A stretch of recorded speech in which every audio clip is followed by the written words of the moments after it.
Welcome into another edition of the Chris Brown Show. The Lords coming off their first loss of the season a little more than 10 days ago, bouncing back against Ohio Wesleyan and Hiram. And Coach, we were able to get a win against Hiram. We had a tough double overtime draw with Ohio Wesleyan. How did you like your team's response coming off their first defeat of the year this past week, and maintaining their pace in the NCAC?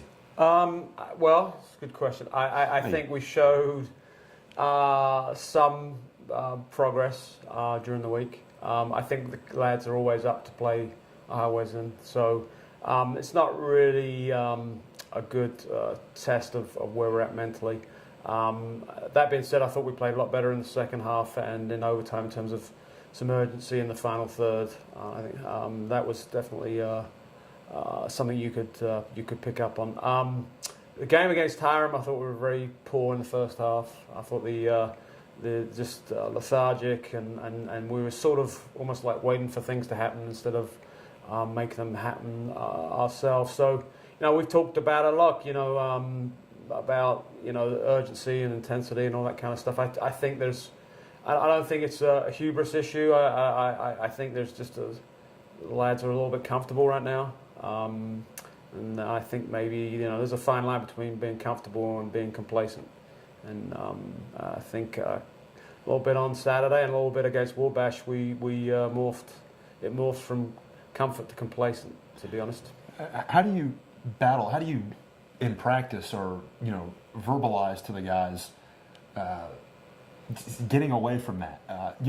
If it's all about effort, and maybe it was there for spots and not there for other times. What do you say to that and to the guys and trying to maintain 90 minutes of play? It's tough, and I'm not sure I know the right answer to that question. I mean, we impress upon them all the time about needing to impose your will on other teams, and if you outwork them, then you can start to play the soccer. And that's what in most games where if you're out hustling another team, now you can impose your soccer skills and whatever on them.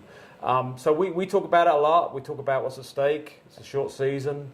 Every game counts. But I think talk only goes so far. So there comes a point where you need to do some other things, and I think maybe we've come to that point. Let's look back at that Hiram match, specifically the second half. 4 goals in a matter of minutes, and we were really aggressive. I thought that corner, that set piece, Nate sends it in, Grant heads it over, and Jordan Glassman finishes it. I really thought the offense in that second half was very aggressive, and we saw a 4-0 win. There was definite urgency that manifested itself in the second half, and we talked quite bluntly about the lack of urgency in the first half, and it was definitely on show in the second half, and there was and it really showed up in the final third, and we were aggressive to the ball. We weren't overplaying, and we worked a little bit on set pieces, a little bit more than usual on Friday. We actually went out in the game field and worked on them, and I just wanted to get them kind of really sort of excited about scoring off set pieces and making them work. And I don't know if it worked, but obviously we scored 2 goals off them, so I'm happy that happened. Finally, about Hiram, it was senior day. We had 11 seniors out there being honored, and we saw a lot of guys get into the match that normally wouldn't play. What did those seniors mean for you these last few years? Well, I'm glad they all got on. I mean, we try to do that on the senior day game. Try and finish with them all on the field. They're a great group, and they worked really hard. The program, I mean, they came in and had to play a lot as freshmen and followed some very, very good players that got to the NCAAs in 2010. So they had a tough baptism as freshmen. It was, I think, it was a little bit more than they were anticipating, but I think their abilities and their work ethic and commitment is shining through right now, and I just hope they can continue to make it work. All right, Coach, quickly, we've got 2 regular season matches left. We're on the road at Wittenberg this Wednesday, and then finish up at Oberlin on Saturday afternoon. Final 2 matches, and hopefully we can secure a high seed in the NCAC tournament. What are you expecting out of those games this week?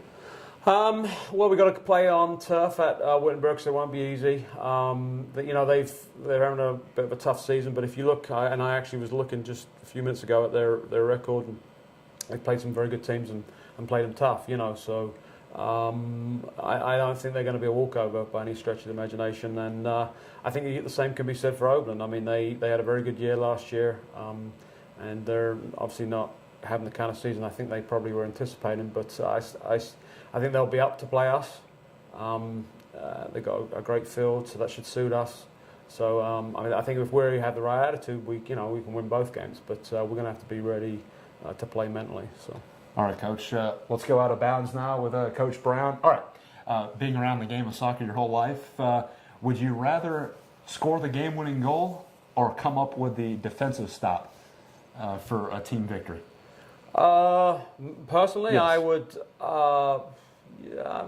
last-minute tackle to protect the 1-0 lead or whatever would be pretty nice. Yeah, so given the choice, that would be my choice. Okay, so come up with a defensive stop. Yeah. All right. Yeah.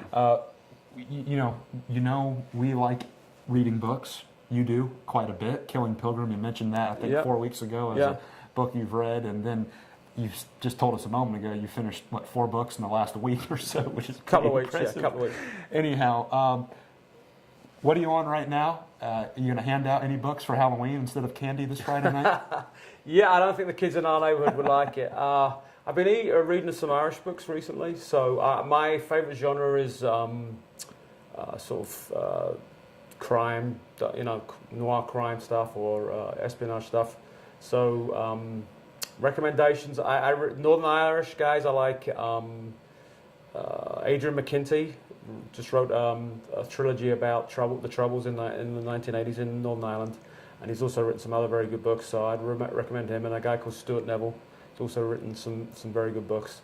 From Southern Ireland, I realise that's not the right term, but Gene Kerrigan, I really like. But probably my favourite is Ken Bruin. He writes 2 series. One is about a detective from South London called Inspector Brant, I'm pretty sure, which is pretty hard hitting. He's a no nonsense kind of guy who cuts as many corners as he can, catching crooks. And then the other guy is a private eye in Ireland called Jack Taylor. And that series is fantastic. The first one is called The Guards, and it's one of the best books you can ever read in your life. It's funny, it's dark, it's very Irish. It's a fantastic read. So they made it into a TV series, which is awful. So avoid the TV series. I know you're all about TV and videos, but I would avoid the TV series. But the Ken Bruin Jack Taylor series is well worth a read. Well, Ian Fleming might have some competition after Coach Brown retires from coaching soccer, who knows, in the next decade or so. Chris, thank you for your time. Good luck this weekend at Wittenberg and Oberlin, and we'll see you next week. Thank you. That was Chris Brown, another edition of the Chris Brown Show. We'll see you next Tuesday and wrap up the regular season for the Lords. Until next time, I'm Clayton Kaufman on the Kenyon Sports Connection.